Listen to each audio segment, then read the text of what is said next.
Being the mother of 5 children, my 5th one adopted later in his life and mine, the thought of losing any one of them is unimaginable. This episode is about the unimaginable, a mother, a family who lost a beautiful, funny, feisty, smart, caring, courageous 7-year-old to cancer. As many of you know, I have had my personal battle with cancer, and currently my younger brother is facing his. Unless you have been through your own, it is hard to imagine the havoc that chemotherapy, radiation, and medications wreak on your body, not to mention your spirit when you are feeling sick, and definitely not looking like anything familiar to your pre-cancer self. As a grown-up, there are certain expectations of how I should be weathering my cancer journey. After all, I have lived a life, even if I am not ready to say goodbye. But a child, that is an entirely different story, one in which they are just beginning their life's journey, only to be shortchanged or at best sidetracked for a period of time, where we bear witness to their suffering through various cancer treatments. It just doesn't get much worse. Welcome to Small and Gutsy, our podcast featuring nonprofits and social enterprises under $10 million. My name is Dr. Laura Witkoff, and I'm excited and proud to be your host. We hope you'll love the stories as much as we do, and perhaps you will find needed services, a job, volunteer, invest in, or donate. Small and Gutsy is not just a podcast, but a 501c3 nonprofit. Our vision is to spotlight every smaller nonprofit and social enterprise to raise their visibility. So please help me with our vision and send me any organization you'd like featured at laura@smallandgutsy.org. Isabella Joanne Santos had a rare form of cancer, neuroblastoma, at age 2. She endured chemotherapy, surgery, radiation, antibodies, numerous ups and downs, meaning multiple relapses for 5 years until she passed away at the age of 7. While many of us were reading our children bedtime stories, Isabella and her family were waging a war. What was so spectacular about Isabella was that she was truly a rare gift to her family and to those who were lucky enough to meet her. The word rare in this context means special, unusual, as she was, and yet in the cancer world, rare means 700 children are affected each year. It means children, usually under the age of 5, are diagnosed with a form of cancer. It means scary statistics about survival rates and relapses. In the case of the latter instance, rare is not one of the words you ever want to hear. Established in 2007, the Isabella Santos Foundation, or ISF, is dedicated to eradicating pediatric cancer's devastating impact while honoring the legacy of Isabella Santos, her courageous fight against neuroblastoma. Collaborating with medical institutions, ISF drives innovative research to pioneer new treatments and enhance young cancer patients' lives. Over the course of 17 years, ISF has provided over $7 million in funding toward expanding the scope of research and treatment and supporting families dealing with cancer in a variety of ways. It was Isabella's dream to beat cancer, grow hair, and live her dreams. Although research and advanced treatments didn't come in time for her dreams to come true, Isabella's legacy will give other kids a fighting chance against rare childhood cancers. Like so many smaller, gutsy organizations, they iterated in a positive direction to meet the unmet needs of their constituencies, in this case, childhood cancer survivors. The foundation updated its mission as a result in 2020 to fulfill Isabella's wishes in 3 categories. Beat, meaning invest in pediatric cancer research to fund a cure. Grow, strengthening treatments for rare pediatric cancers. And live, supporting families impacted by cancer. In the new mission's inaugural year, ISF gave a record $1 million, significantly impacting each giving category thanks to the extraordinary support of donors. This is what I love the best. I have to share this. These amazing kids even sport t-shirts that read, "Cancer messed with the wrong kid." I cannot think of a more fitting message articulating the courage of these young children facing a battle in which they were not and could not be prepared, and facing the possibility of life not fully realized if not for new research, medicines, and treatment. They are one brave bunch who should be admired for their determination, their strength, I get choked up, and their character. Frankly, as a parent, I could not be prouder. So let's move to the interview of an extraordinary mother. I am so happy to introduce my guest today, Isabella Joanna Santos' mother. That's her claim to fame, not only, but in this context, an executive director and president of the foundation, Erin Santos Primus. I hope I pronounced your last name correctly. Primus. Yes. Thank you. So let's get started. Erin, one of the things is I can only imagine over the last 17 years how many times you've told your story, especially being part of a foundation. And one of the things that has occurred to me is, as I mentioned, I had the chance to watch videos, just amazing videos on your website, and was truly, and I hate to use this word, but it really did. I was tickled by Isabella's character and her determination. You're smiling. Yeah. And that's really what came through.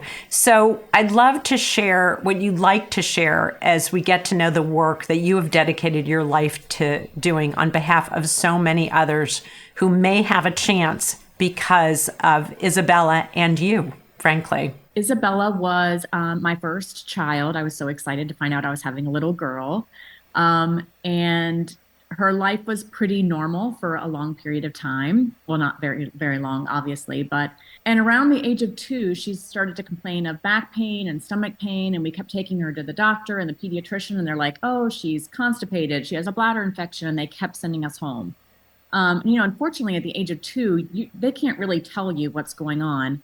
Right. And it's not like breast cancer where you feel a lump somewhere. So Right. She was just living, her normal life. So it just kept reoccurring. And so we finally took her in for blood work, which was abnormal. And they said, we want you to get an MRI.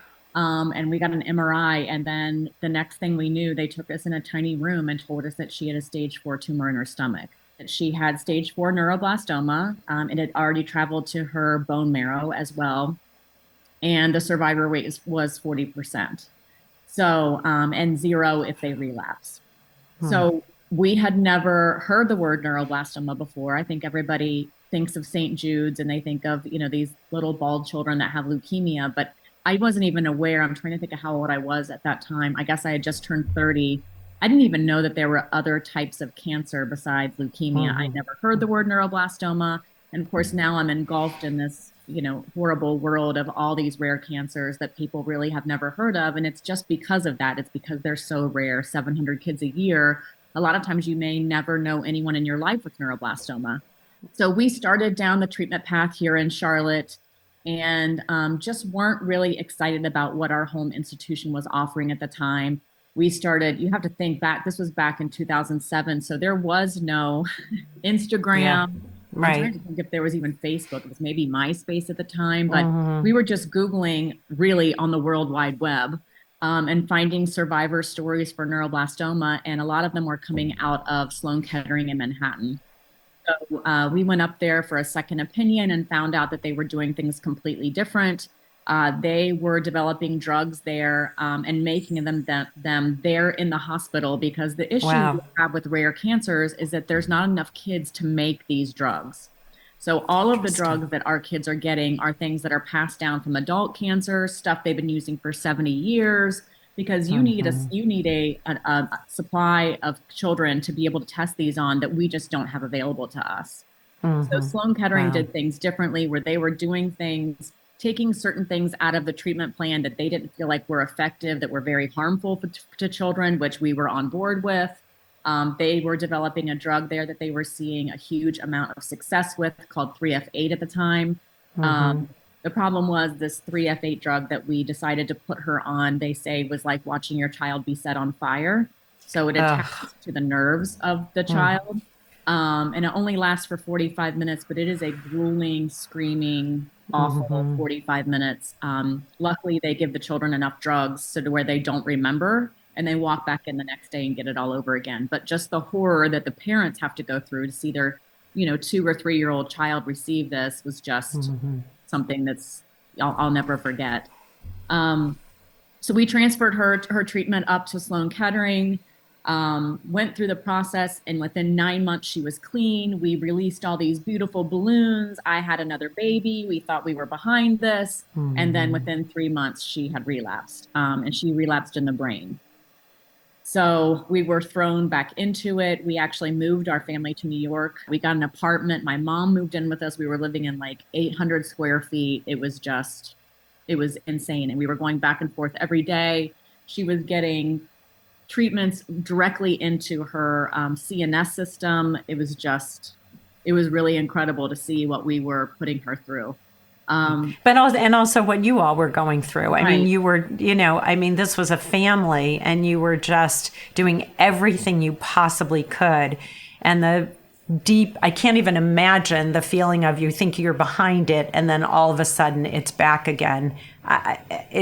Those kinds of things are just, you just can't think it. You think you're in a dream, in a nightmare, that it's not really real. It just kept pulling us back in. She kept beating it, and then it would hit her again. And then she would beat it, and then they would say, this is it. I wouldn't give her any more treatment. But they would see her twirling around in a princess dress, and they're like, we can't tell you to go home to hospice. Like, she was just an incredible kid to watch, that you would never know that she had cancer just draped through her entire body. I mean, they would give her chemos called the kitchen sink, which meant that they give her everything possible, almost kill her, bring her back. She beat it, be back at school. And then 6 months later, it's back again. I mean, it was just such an unbelievable journey of, I journaled through the whole process, and seeing the complete ups and downs of it, of like thinking she's going to pass away, and now she's back at school, and this might be your last birthday. And then the next year you have a birthday party. It was the most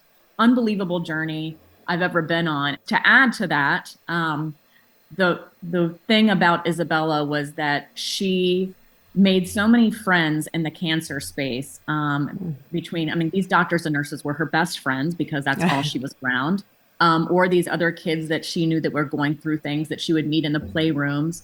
And she kept wanting to do something to help those kids. Like, it wasn't ever registering to her that she was one of those kids. So she kind of started to get a little bit involved. Someone helped us organize a 5K here in Charlotte. And I think we had 170 people there the first year, but she was going door to door. She was speaking at convention centers on behalf of the Ronald McDonald House. She was on stage at the Make-A-Wish Foundation. She was on TV at the Blood Center trying to get people to come and give blood. And we didn't think about it at the time, because it's all she knew and it's all we knew. But looking back now, we can't find those kids that want to do that, or parents that want to be in the spotlight with their children being sick either. But she was out there. Right. And it sounds like she drove that process, that she drove the train, you were getting on it or not, she was doing it. And just the videos, you can just see her energy and her spirit and her solid will. She was just a little rock star. And it was incredible. People would come up to her at events and want to take pictures, and strangers and hugs, and she'd stand there like a celebrity and take pictures with these total strangers, and dance. And it was incredible to watch her. And she knew every year when that race was coming that she was like, I feel like she would always relapse right before the race, but she would be like, I'm getting out of this hospital for that race. It was just crazy to watch her. She was beyond her years in so many ways, don't you think? Like, she just had a level of insight and knowledge that the rest of us are still trying to catch up. Yeah. But she really laid she laid the foundation for her foundation in so many ways. Being her mom changed me into somebody that I never, ever thought that I would be. So I feel like not only did she set up the foundation, but she set up myself as well as her brother, her little sister. Everybody. She changed everybody. Well, I guess just to wrap up her story, relapsing 5 times, we just kept hearing new things were coming, but they just never come fast enough. she wouldn't qualify because she had had this amount of disease. And it got to the point at the end that we just ran out of options. I feel really lucky that we got the 5 years that we did. And I almost think too that that's what it was supposed to be, because if she had passed away in 1 year, I'm not sure where any of this would be today. So I always say, I feel like she lived long enough to make sure that this was going to continue. So the years that she was alive, I journaled my journey with her. And I think that's kind of helped how things kind of started to get going. Because as I said, we didn't have social media. So people were reading these journal entries and following along to where we had over 700,000 people at the end that were following this journey. So wow, that's fantastic. That's unbelievable. Yeah. So the first year, we had 150 people out there and raised $7,000. And then the last year she was there, I think that we raised, over 100,000. All of that money was going to neuroblastoma research. We were sending it to Sloan Kettering, where she was being treated, because that's what you do. You're greasing the wheels to make something happen, but that isn't really the case.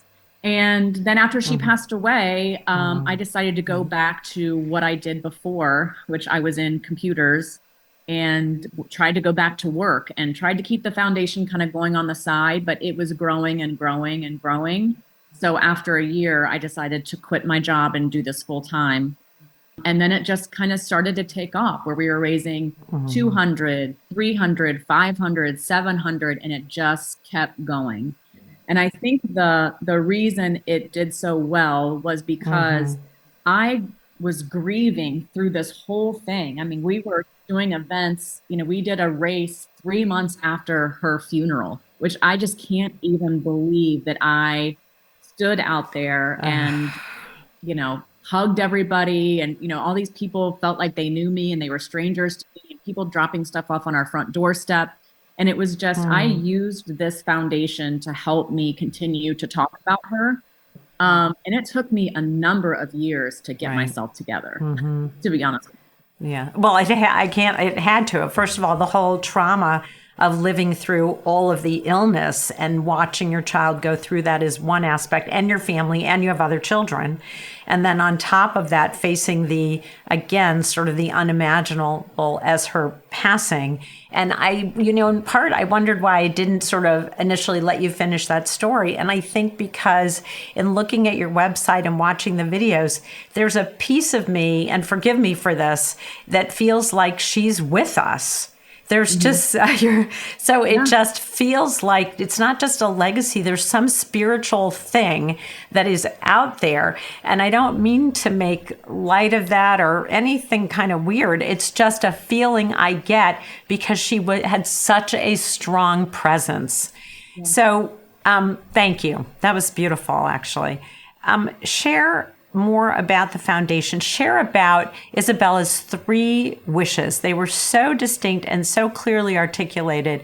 And I know in 2020 you revamped a bit of your mission, but I love that sort of 3 categorical components that were really meant something to her and now means so much to others.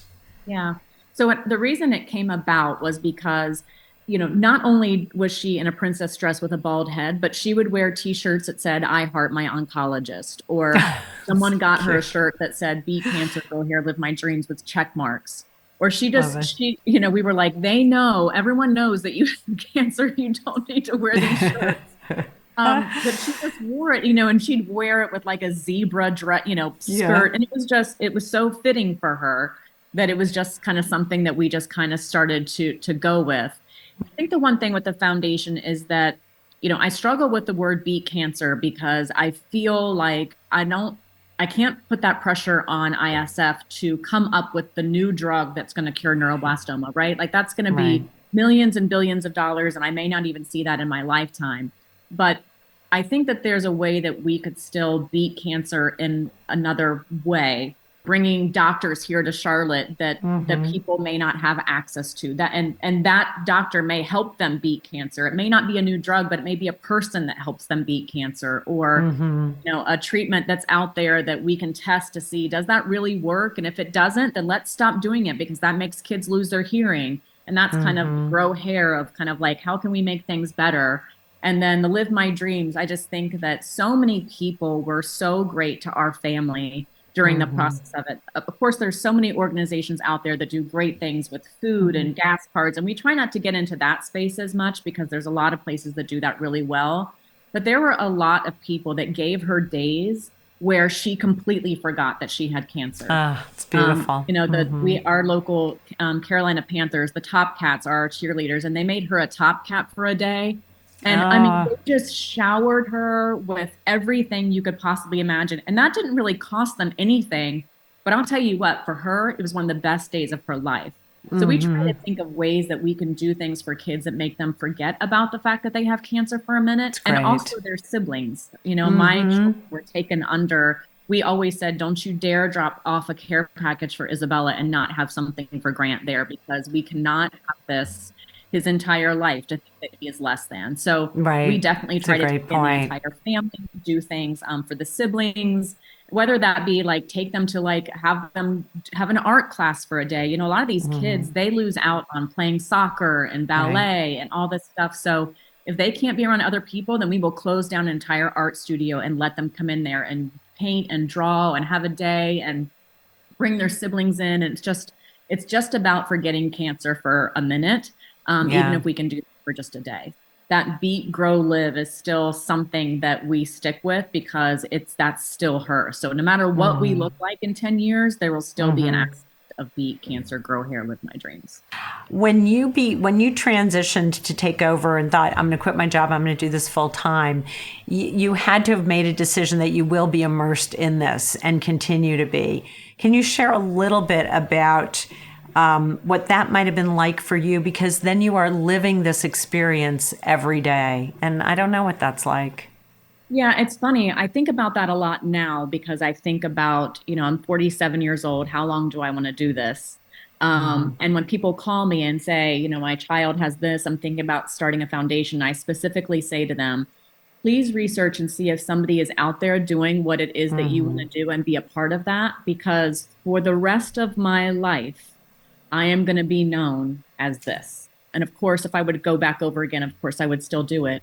But, to have to, have people call me that their kids are in hospice and having to deal with that, or sitting and having coffee across from someone whose kid is just diagnosed and they're crying and I have to relive it, or going to children's funerals. But the reward of it is so amazing that, a board member, I finally had to figure out how to not have my grief be the thing that people need to see to donate. And a board member once told me, we are no longer going to profit from your grief. So I've started to be a little bit more shy away from kind of like just, ripping the Band-Aid and bawling my eyes out and talking about how much I miss her and what life is like without her, because I can't do that anymore. So I've kind of had to make it my own private story now. And the great thing is that we have such a great name here in Charlotte that we've had so many wonderful families that have agreed to like speak on behalf of ISF, or their children will come up and speak at events. And I think that that's where we had to move this to, or else I could never move on with my life. And that's what I go through phases where I'm kind of like, let's stop making this about Isabella, because I have to think too that like she'd be 19 or 20 and I would think that she'd be like, Mom, take my picture down. Like, I don't even like that picture. So I'm also becoming like really weird about what pictures they're selecting, because in my mind, I'm like, she'd be 19 and she would hate that picture. So take that down. So you're being a good mom. Yeah.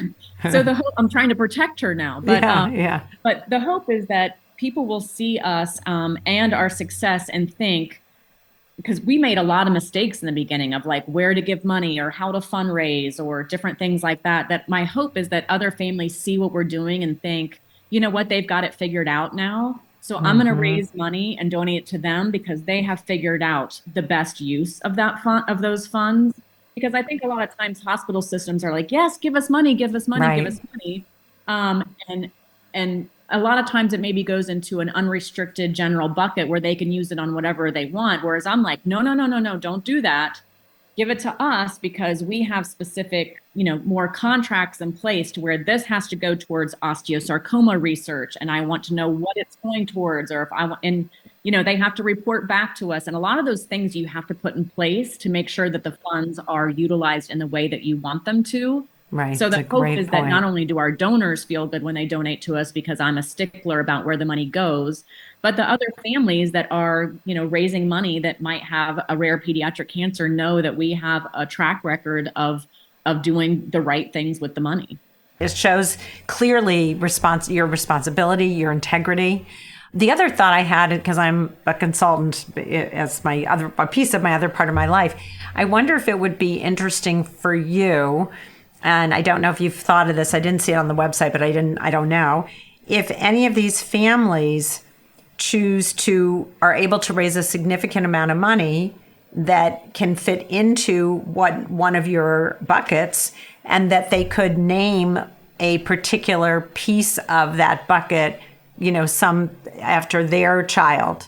And the reason you do, yeah. That's great. I'm so happy you do that. Yeah. It's great. Yeah. We've got an amazing family that had a little girl named Madison who actually passed away at the age of 7 as well from osteosarcoma. And this family, they have an organization called Live Like Madison, and they give us $200,000 a year, and we guide it towards osteosarcoma research in her name, and then name whatever it is that we're going to do on behalf of their daughter. So that's great. I know how hard it is to raise money, and they want that legacy. So please take the legacy of it.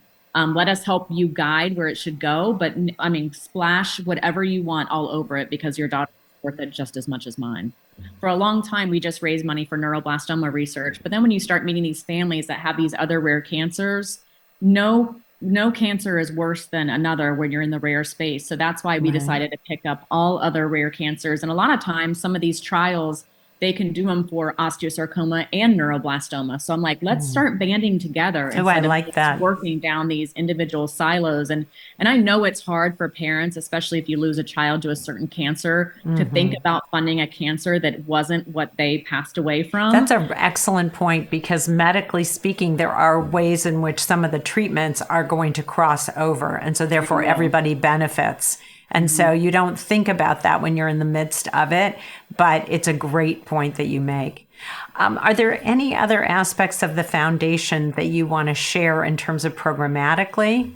Yes, definitely. So I think this year is a big year for us. So, the evolution of ISF, of starting from sending money to Sloan Kettering with neuroblastoma, and then focusing here in our hometown of Charlotte for neuroblastoma, and then opening it up here in Charlotte for other rare cancers. So now we've built such an amazing institution here in Charlotte for anyone that has rare cancers. We've got kids coming from 24 different countries now to Charlotte to get treatment. Amazing. So now, when you go over there, you see kids that are from India, Michigan, Germany, all over the place, which is amazing that we've been able to build that.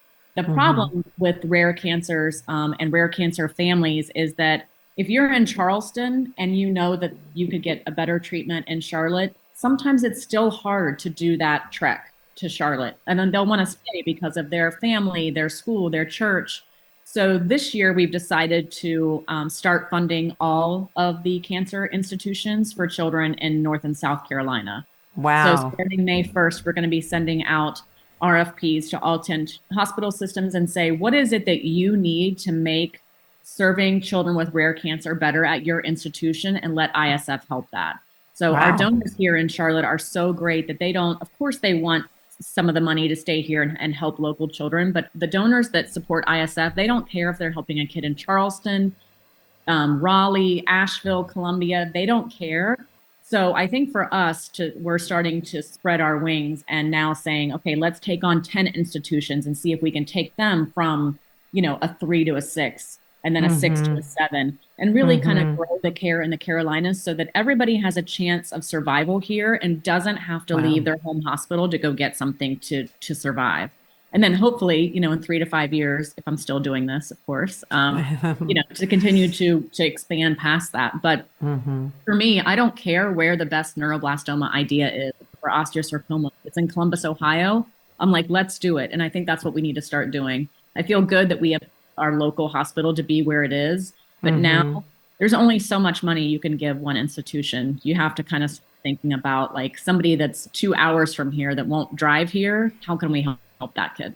Yeah, we're really excited about it. It's called the Torch Initiative, which stands for Transformational Outcomes for Rare Cancer Heroes. So our hope is to go into these communities and say, how can we transform the outcome for your kids? And then that's what we'll help you do.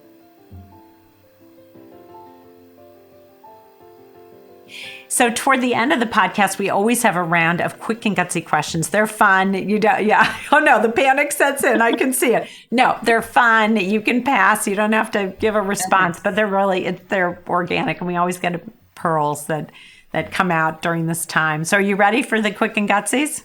Go for it. Go for it. Okay. What is at the top of your wish list for the Isabella Santos Foundation? However, the answer can't be money or funding. You know what? National exposure. Love it. Mm-hmm. Shining the spotlight on what we're doing is so valuable in every sense. Yeah, it really is. It's a great answer. Great answer. If you were to think of a song that describes ISF, what would it be? Well, they always come back to, it's always videos of her dancing. So, she loved Single Ladies and Miley Cyrus and what is the one? I mean, when people hear those songs, they always say, I heard this song today. It made me think of Isabella. Because she was just a crazy kid when it came to dancing. So people always think of songs and say, I heard this and made me think of her. I love that. There's 8 songs probably, but all of it. Yeah. Yeah. It's that female empowerment. She, that defines her in a lot of ways, right? I love that in so many ways. It's great. What makes the Isabella Santos Foundation gutsy? Because you're definitely gutsy. I think the realness of it. I think that I always tell everyone at my team, think of how you would ask people to give money to cancer, and then let's do that differently. Mm-hmm. Let's be more real and not as PC as we need to be. This isn't a PC topic. Yeah, and when you say that, what it reminds me of is your journey was incredibly raw. You didn't know from moment to moment. It hadn't heard of it. You had to go with experimentation. You had to go with what was available. So every turn was what had its raw moments. And I think that that's been incorporated in who you are as an organization, which is really amazing. But it certainly makes you gutsy. And it made Isabella was incredibly gutsy. She's an incredible spokesperson. What is something that outsiders or maybe even a few insiders don't know about the Isabella Santos Foundation? I think maybe maybe I'll just answer this for myself, of how emotional it still is for me. And like how, I just finally started going to therapy because I just felt like how successful an event is, or if we're able to get people to show up to things, or how people donate, or how people respond, it wrecks me all the time. And I wish that it didn't. I wish that I could treat this as just a business, but I take everything so unbelievably personal. And I wish I wish people knew that when they donate something out, that just blows me away. I mean, I come home and I'm just like in tears about it. Or when people no show to something, I'm in tears about it because it all means so much to me. And I hate that sometimes, but I wish people knew that like every single way that they supported or not supported affects me. I wonder if this is a part of what goes on for you, because I think it would for me, is none of that brings her back. And so it's just a constant reminder of the hole in your heart that's still there. And I don't know that ever mends. And the only fulfillment is your feelings and the fact that what created this foundation was your rawness and your feelings and your honesty. So I do want you to get help for that, because obviously it drives you crazy. Yeah. And at the same time, and I could totally relate to it, at the same time, that's a beautiful part of who you are. I just need to say that. It's the humanness in you that other people connect to. So it's just, Yeah, it's the beautiful part of who you are. So I want you to hold on to that and still not fall apart when there's something good or something bad. If you can do both, I'll really be happy. If you could get one celebrity or influencer to talk about Isabella Santos Foundation, who might that be? Mackenzie Scott, just because, not because, well, of course I would love if she gave us millions of dollars, but I think what's so amazing about her is that she is transforming. I mean, you think of like the money that people are paying to go to space, and I'm like, do you have any idea what that type of money would do in a space like mine? And I have just watched her change the landscape of everything. And that was one person. And that's where I love, not that Isabella was like her, but I just think that like, what an incredible gift to leave the world in a better place than you found it. And every time I see that she does something, that's somebody that, maybe I'm sure she wouldn't speak on behalf of ISF, but having her know what we're doing and how she is like, what an amazing thing that she is doing for charities. I totally agree. And without fanfare. Yes. Without fanfare, right? No. She writes a check. She says, I believe in you. This is what and she into Charlotte and gives a ton of money to local Y, and you don't even see her. And what I particularly like about her is she believes that the people who are doing the work know what they're doing. She doesn't dictate, and I really appreciate that. She just funds and supports and believes in them, and that's, it's quite remarkable.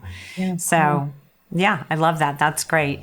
Any other last-minute thoughts or comments that you want to make? And also, how do people find you? What's the best way to reach you? So they can go to isabellasantosfoundation.org or .com. Follow us on Instagram, Facebook, LinkedIn, all those places. But I also encourage people to just reach out to me. Like, I'm so accessible. You can reach me at Erin@isabellasantosfoundation.org. I'll have coffee with anyone. I'll have a phone call with anyone.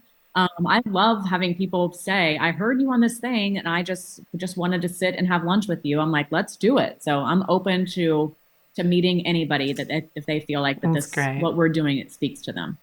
Yeah, that's great. I'm going to encourage that on the podcast as well. Like whoever is local or even not, you can Zoom just like we're doing, and to reach out and to learn more about the foundation and what you're trying to do and all of the impact that you have made with these families and these kids and in the research arena, because you've done all of that. And you've done it initially with a single fundraising run early on. Isabella was involved. Every year. And she's still involved in her own way. So is your whole family, it sounds like, which is really remarkable. Yeah, and really beautiful.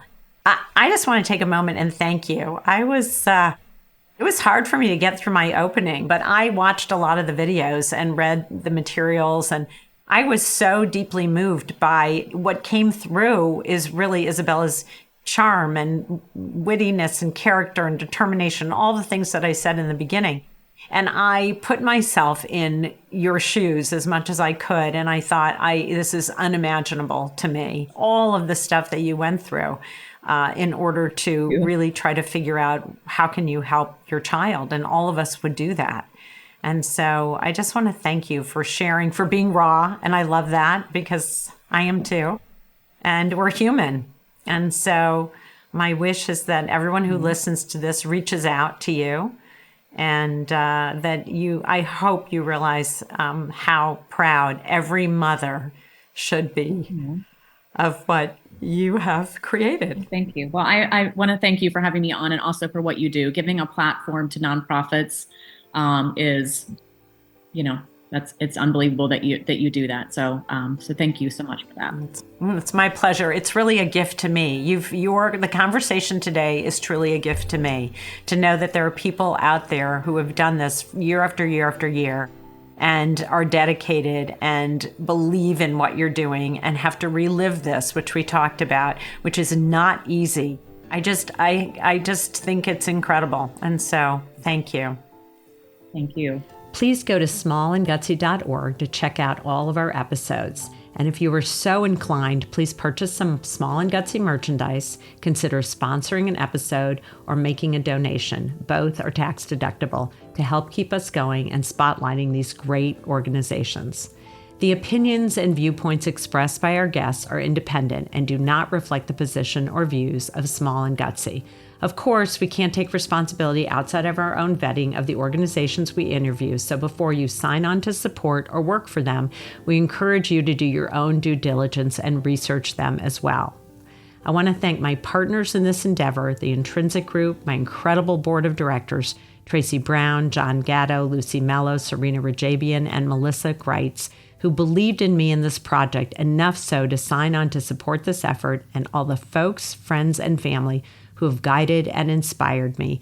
And thank you for listening. Together, we are spreading social impact, and you can help us. If you like this podcast, please share it with your friends. From small and gutsy to big with impact, I'm Laura Witkoff, and thanks for listening.